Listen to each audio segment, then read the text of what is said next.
কংগ্ৰেছৰ পৰা অহা মানুহখিনিয়ে বিজেপিৰ ৰোল প্লে ডাঙৰ ডাঙৰ কৈ তেওঁলোকে আমাক কংগ্ৰেছী বুলি বা বিজেপিৰ এগেইনষ্টত বুলি ক'বলৈ চেষ্টা কৰে, লাজ লাগে। যিবিলাক যোৱাকালি আপৰ পৰা আহিছে, যোৱাকালি কংগ্ৰেছৰ পৰা আহিছে, এতিয়া বিজেপিৰ ডাঙৰ ডাঙৰ লিডাৰ। আমাৰ বিজেপিৰ কৰ্মীক 2006 চনত যিবিলাকে কোবাইছিল তেওঁলোক বিজেপিৰ এতিয়া পদবীধাৰী। যিবিলাক মানুহে যাদৱ ডেকাৰ দিনত ইলেকশ্যনত কেম্পেইনিং কৰিব যাওঁতে মহিলাৰ শ্লীলতা হানিৰ বাবে চেষ্টা কৰিছিল, যুগল মেধি বুলি ল'ৰাজনৰ দাঁত ভাঙি দিছিল, জ্যোতিষ গোস্বামী বুলি মানুহজনক ভৰিখনত কোবাইছিল, সেই মানুহবোৰ বিজেপিৰ ডাঙৰ লিডাৰ। আৰু আমি 1997 চনত ভাৰতীয় জনতা পাৰ্টীয়ে কষ্ট কৰা মানুহবোৰ এতিয়া বিজেপিৰ বাবে বা বিদ্যা মণ্ডলৰ বাবে আমি উপেক্ষিত ব্যক্তি, আমাৰ যেন প্ৰয়োজন নাই। আমাৰ বিৰুদ্ধে তেওঁলোকে পোষ্ট কৰিবলৈ প্ৰায় 200টা ফেক একাউণ্টৰ সৃষ্টি কৰিছে। আমি আমাৰ প্ৰতিপক্ষৰ লগত আমাৰো মানুহ আছে, প্ৰতিপক্ষই আমাক জনায় যে আপোনাৰ এগেইনষ্টত পোষ্ট কৰিবলৈ তেওঁলোকে নামত মোৰ এগেইনষ্টত পোষ্ট কৰিবলৈ সাহস নকৰে, নিজৰ নামত নিজৰ ফটোত। কাৰণ তেওঁলোকে জানে অংকুৰ দাসক যদি এগৰাকী ৰাং কুকুৰে খেদি আহে 100গৰাকী বাঘেই তেওঁক খেদি যাব। গতিকে ৰাং কুকুৰৰ ৰূপ লৈ সেইবোৰ মুনাফালোভী কংগ্ৰেছৰ পৰা অহা মানুহ, আমাৰ আপৰ পৰা অহা মুনাফালোভী সেই এজেণ্টবোৰে বিজেপি ধ্বংসযজ্ঞত নামিছে। বিজেপিৰ যিটো মতো, বিজেপিৰ যিটো দৰ্শন, কোনো ধৰণৰ দৰ্শন নোহোৱাকৈ বৰ্তমান সময়ত কমলপুৰ সমষ্টিত এজাক বিপৰীত চৰিত্ৰৰ মানুহে আহি উজান উঠিছে। ফল ৰুইছিল, কোনোবাই গছত উঠিছে এতিয়া ফল খাবলৈ। মাত্ৰ তেওঁলোকৰ মনৰ কথা এইবোৰ মানুহক আঁতৰাই ৰাখিব লাগিব, নহ'লে তেওঁলোকে ফলবোৰ খাবলৈ নাপায়। বেছিদিন নাই, এমাহৰ পিছত আপোনালোকে দেখিব তেওঁলোক নিজৰ নিজৰ স্থানত গুচি গৈছে। কাৰণ যেতিয়া আমি সমাগত নিৰ্বাচনত জয়লাভ কৰি আমি আগুৱাই যাম, সেই ৰাং কুকুৰবোৰে নিজে নিজে আমাক বাট এৰি দি পলাব। সেই দিনটোৰ বাবে কমলপুৰ সমষ্টিবাসী অতি আগ্ৰহেৰে ৰৈ আছে। আপোনালোকে দেখিব সঁচা অৰ্থত কমলপুৰত পদুম, যি পদুম ফুলৰ স্থান কমলপুৰত আছে, সেই পদুম ফুল আমি ফুলাম। বিজেপিৰ টিকট নাপালেও আমি বিজেপিৰ পৰা বহিষ্কাৰ কৰিলেও আমি বিজেপি। আমাতকৈ বৰ্তমান অৱস্থাৰ যিবোৰ মানুহক আপোনালোকে ভাবে ডাঙৰ লিডাৰ বুলি, তেওঁলোক আমাতকৈ ডাঙৰ বিজেপি হ'ব নোৱাৰে। বিজেপিৰ দৰ্শন আমাতকৈ তেওঁলোকৰ বেছি থাকিব নোৱাৰে। গতিকে আজি ডাঙৰ কথা ক'লোঁ, সমাগত নিৰ্বাচনত মোৰ নামটো ইভিএমত থাকিব। তাৰ বাবে যদি দলে কিবা সিদ্ধান্ত লয়, তথাপিও মই কৈছোঁ বিজেপি হৈ আছিলোঁ, বিজেপি হৈ আছোঁ। বিজেপি যিকোনো মোৰ ওপৰত যদি ব্যৱস্থাও গ্ৰহণ কৰে, তথাপিও বিজেপি হৈ থাকিম। কোনোবাই আঁতৰাই দিলে আমি আঁতৰাই যোৱা মানুহ নহয়। বিজেপি আমাৰ হৃদয়ত আছে, বিজেপি আমাৰ জীৱনত আছে। জীৱনৰ অন্তিম ক্ষণলৈকে আমি বিজেপি দলৰ দৰ্শনত আমি থাকিম। যাৰ বাবে কমলপুৰ সমষ্টিবাসী ৰাইজে কৈছে যে জিকাৰ পিছত আকৌ কিন্তু বিজেপি দলে মোক টিকট নিদিয়ে। মই গভীৰ প্ৰত্যয় আৰু আত্মবিশ্বাসেৰে কৈছোঁ, বিজেপিৰ বাহিৰে জীৱনৰ দ্বিতীয় পচন্দ আমাৰ হ'ব নোৱাৰে। যাৰ বাবে যুঁজিছিলোঁ, যিটো দিনত একাপ চাহৰ বাবে গণ্ডগোল লাগিছিল, খিচিৰিৰ বাবে হাহাকাৰ লাগিছিল, সেই দিনত আমি চাকৰি নকৰা অৱস্থাত ঘৰৰ পৰা নিয়া 100-200 টকাৰে আমাৰ মানুহৰ মাজত চাহৰ ব্যৱস্থা কৰিছিলোঁ।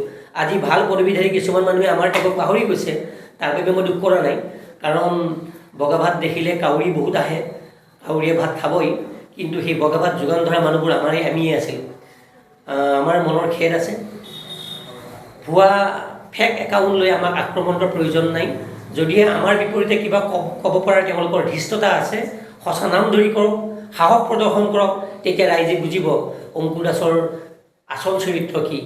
মই তেওঁলোকক অনুৰোধ জনাইছোঁ, তেওঁলোকে মোৰ চৰিত্ৰৰ দিশত যদি বা ৰাজনৈতিক দিশত যদি মোৰ কিবা ভুল আছে, স্পষ্টতাৰে সন্মুখত আহি নিজৰ নামেৰে তেওঁলোকে মোক বিশ্লেষণ কৰক।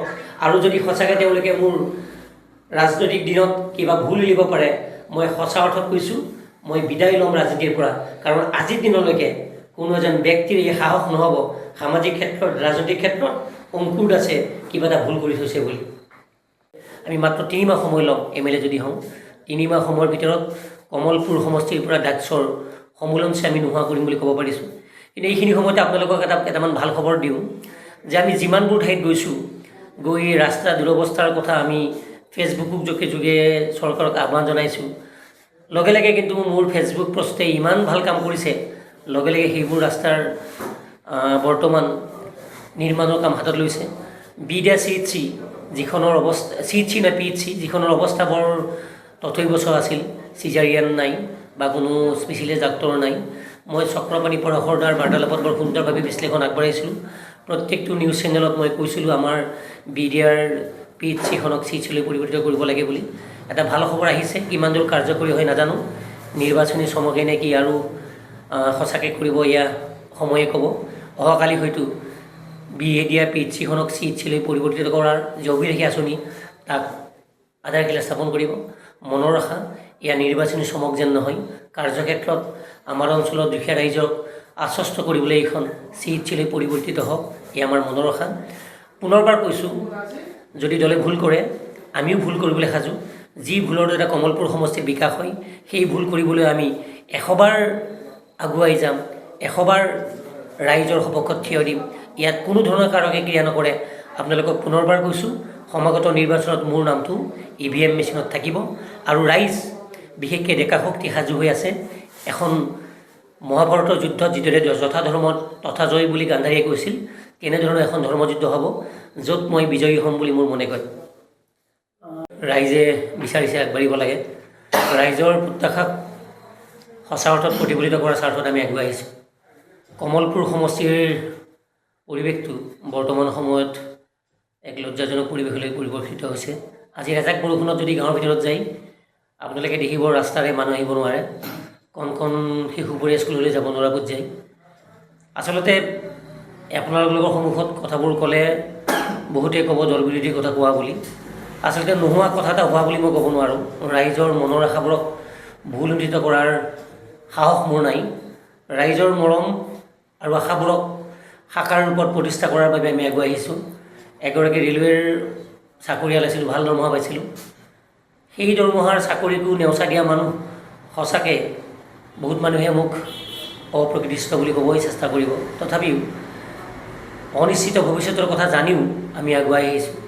সমাগত নিৰ্বাচনত ভাৰতীয় জনতা পাৰ্টীৰ দলীয় প্ৰতীকটো আমাৰ বাবে প্ৰাপ্য, কাৰণ 1997 চনৰ পৰা দলৰ সেৱাত আত্মনিয়োগ কৰা মানুহ। তথাপিও আপোনালোকৰ জৰিয়তে জনাব বিচাৰিছোঁ, যদিও আমাৰ দলীয় প্ৰতীক আমাক প্ৰদান কৰা নহয়, তথাপিও কিন্তু EVM মেচিনত অংকুৰ দাসৰ নামটো থাকিব। কাষত কি প্ৰতীক থাকিব এয়া ভাৰতীয় জনতা পাৰ্টীয়ে ঠিক কৰি দিব। কাৰণ মোক অৱমাননা কৰা বা মোক প্ৰতীক প্ৰদান নকৰাটোৱে কমলপুৰ সমষ্টিৰ গৰিষ্ঠ সংখ্যক ৰাইজৰ মনৰ বিৰুদ্ধে যোৱা বুলি ৰাইজে মানি ল'ব। কাৰণ আমি যিমান দূৰ জানো, যিমানকেইটা ছাৰ্ভে হৈছে, আচলতে ছাৰ্ভেৰ কথাবিলাক ইমান গোপনীয় হয় যে জানিব পৰা সাহস বা তাৰ তথ্য নাথাকে। তথাপি ৰাইজে স্বতঃস্ফূৰ্তভাৱে কৈছে আমি অংকুৰ দাসক বিচাৰিছোঁ। আপোনালোকে যদি পৰ্টেল নিউজবোৰ চাই, যিবোৰ নিউজত লিখা থাকে আপোনালোকে কমলপুৰ সমষ্টিৰ 2026 চনত বিধায়ক হিচাপত কাক বিচাৰে, 1 নম্বৰ দিগন্ত কলিতা, 2 নম্বৰ অংকুৰ দাস। অংকুৰ দাসৰ সপক্ষত প্ৰায় 80% মানুহে লিখে।